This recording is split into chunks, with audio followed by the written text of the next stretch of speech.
Okay, so I want to start this video by saying this is probably one of the dumbest things IceFrog ever did. And when I say dumb, I don't mean the idea of the aghs, but the fact that it costs no mana and the cooldown is this low, it's just offensive to see this happening, and I'm quite sure they will nerf the agh hopefully in a graceful way so that it's still viable, but while it's broken, you might as well learn how to play this bad boy. The reason I think this is only suitable for the mid position is that you have to be greedy. Being level 7 with 4 points of Empower as a support or offlane is not enough anymore because the game is incredibly focused around fights around the 10-15 minute mark. By playing it middle and getting the highest amount of experience, you can farm the aghs the fastest while also being really good in fights since Empower has double the effects on you now. Because of the double effect, you start the game with 83 base damage for denies and more than 100 for CS. This hero is incredible at getting last hits, and your decent armor and HP makes you solid and stable in the mid lane. You just hit creeps for the most part. You're pretty much an alchemist farming aghs instead of radiance. In terms of items, Sumail gets 2 bracers this game, probably because of the high amount of magic damage on Lash and Radiance Draft, but generally I saw people only building 1. One important theme I discovered from this game and others is mid players stealing the other one's camp when they push their way faster. If Lashrak wanted to use his downtime to either stack or farm, he cannot do it, and it's too late for him to walk to another camp because the creeps already met middle, so Lash has to go mid. So whenever you can do this, it increases your farm and reduces the opponents. He gets a lucky rune at the same time his Tusk decides to rotate, and that becomes a kill.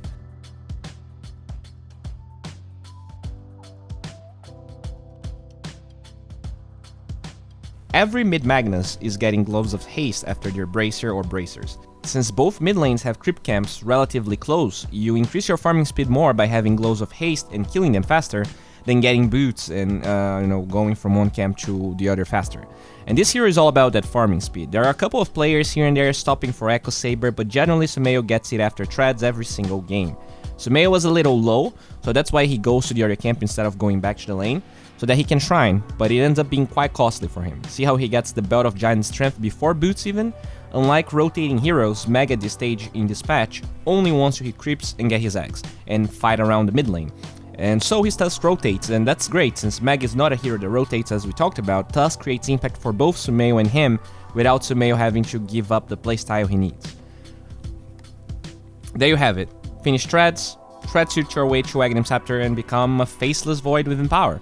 I'm joking, but not that much honestly. The playstyle is passive, but thankfully, since you're in the mid position, aghs just comes way faster for you and you can start becoming more active. As you can see, this is a 3000 gold lead already, and it's not getting any better, but this hero is broken, so keep watching. I really like that Sumail gets the Ogre Axe instead of Point Booster. While Point Booster gives you more mana for Empower, you don't really need the extra HP, and you farm faster with the club since it's more damage for you and Empower. Remember that I said Magnus' playstyle is passive in this game?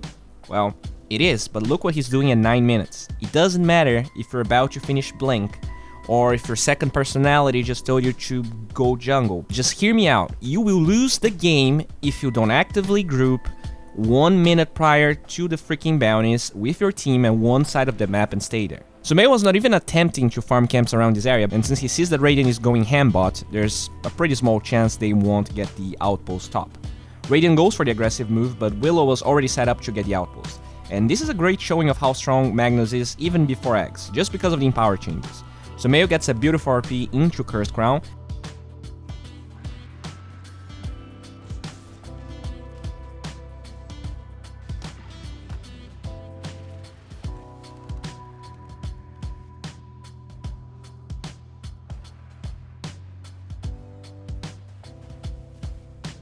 and as he gets chased, look how he even tries to kill the bear before the laundry to get more gold. Nonetheless, he gets himself a triple kill and the aghs is almost done. One interesting thing to note is how he maxes Cure instead of his first spell, just because you want to get that maximum reach to start farming faster and fighting non-stop, so be aware of that. Just watch the first clip after aghs. Sumail, by finishing his item, forces a TP bottom, he wastes 700 mana from the Skyref, and he just walks it off like it's nothing. The ability to force stuff like this and get out scotch-free makes this item amazing, and it's hard to showcase that in concrete terms, but we got lucky and it's really easy to showcase that in this game. Radiant is all stuck bottom, so now they at least want to make their time worth and they go for play. But guess what? Mystic Flare was not available because of Sumail, meaning no one dies in this fight. Chrono gets wasted, Leshrac dies, and Sumail just keeps farming.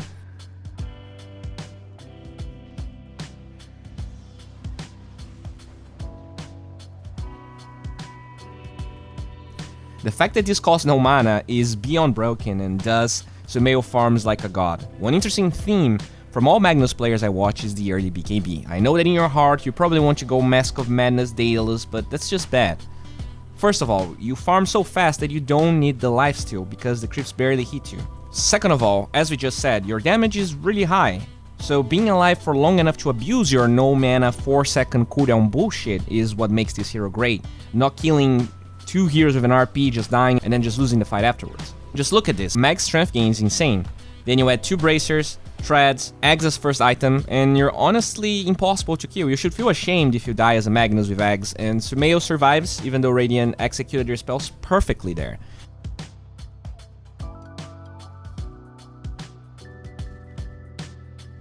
This is the first death of Sumail this game, and even here it was close as frick. I love that because he knows there's no chrono and people TP'd bottom, they can Rosh, he gives the call.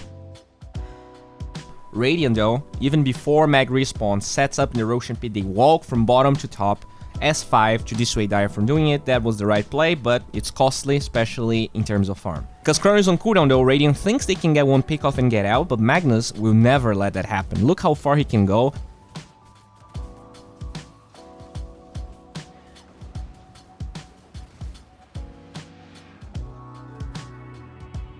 And while his RP was wasted, he managed to zone Rain away while Chrono is still on cooldown, granting them a free Roshan, while Sumail just farms, because why not? At 19 minutes, per usual, Sumail rotates to the closest lane without an outpost to get it, but Void was kinda doing the same thing, and watch how Sumail waits for the Time Walk to be used instead of randomly using Skewer. Because he does that, he doesn't get Chrono, and he also finds exactly where Void was getting the kill. So when it comes to items, there's a lot of options Mag can go. On one hand, you can get a crit and right-click people down, but on the other, you can become tankier, reduce the cooldown of Skewer even more, and be this really annoying guy. In this game, and I think most games actually, going for a right-click build is bad. For some reasons. There's a Winter Wyvern that he will rarely hit an RP on, meaning Cold Embrace plus Winter's Curse will always stop him. Void is also a hero Mag cannot man up nor burst. Void has a bash, so he will never win trades. And Sumail would need to be miles ahead in farm to kill Void from 100 to 0 with items, so I'm completely okay with the Blink plus Octarine Sumail goes for here. The Blink is a nice way to look for the Wyvern whenever possible. It's also an easier way to get Skewer back plays and RPs. One big problem of the right-click build is that, you want to right-click people, but when you're doing that, you're in the middle of the fight, making RP is really hard to hit because your Blink Dagger is not going to be available. Because you can also be the target of all the spells. Chronosphere, for instance. Sumail plays the outskirts of the fight here, gets a great RP after the Chrono, with BKB, making sure the 2 heroes die despite the Winter's Curse, and I mean, that's pretty much what you need. And I'm not saying the right-click build is bad per se, I'm just saying, try this out. I think you're going to be surprised on how good it is.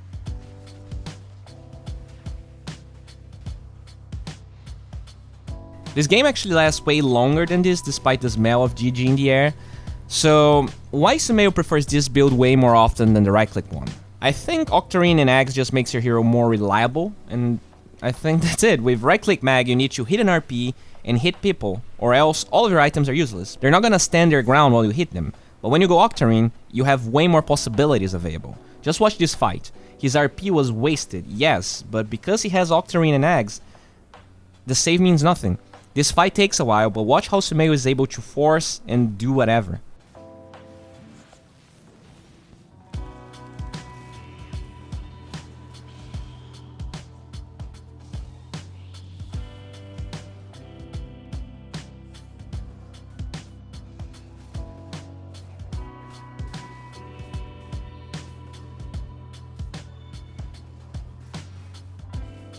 The right-click build gives you the idea and illusion of burst damage, but the reality is that it's really easy to mess up, and as people get more items, you rarely burst people down as you think you will.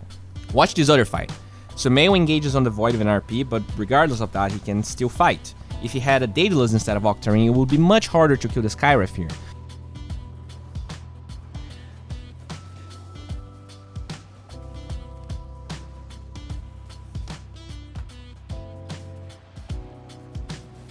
One thing I didn't mention about Mag is how Sumail is always using the longest range possible on the spell. Since the cooldown starts counting as you press E and the enemy is stunned during skewer, you want to maximize the travel time so you can keep doing it over and over again. Now he comes back to the fight knowing that Wyvern got zone, gets another RP that gets countered, but it's GG time now. There's no chrono, Dire buys back like crazy, and we can see exactly why Mag is so good. He's there to dissuade Radiant, then picks all the bounties while he sets up for a fight. And here, the tankiness from Octarine alone saves him without buyback, but this right here is what makes aghs insane. It doesn't matter how much gold the enemy has. If they are permanently stuck in the fountain, they will die eventually, and believe it or not, they come back and they win this game.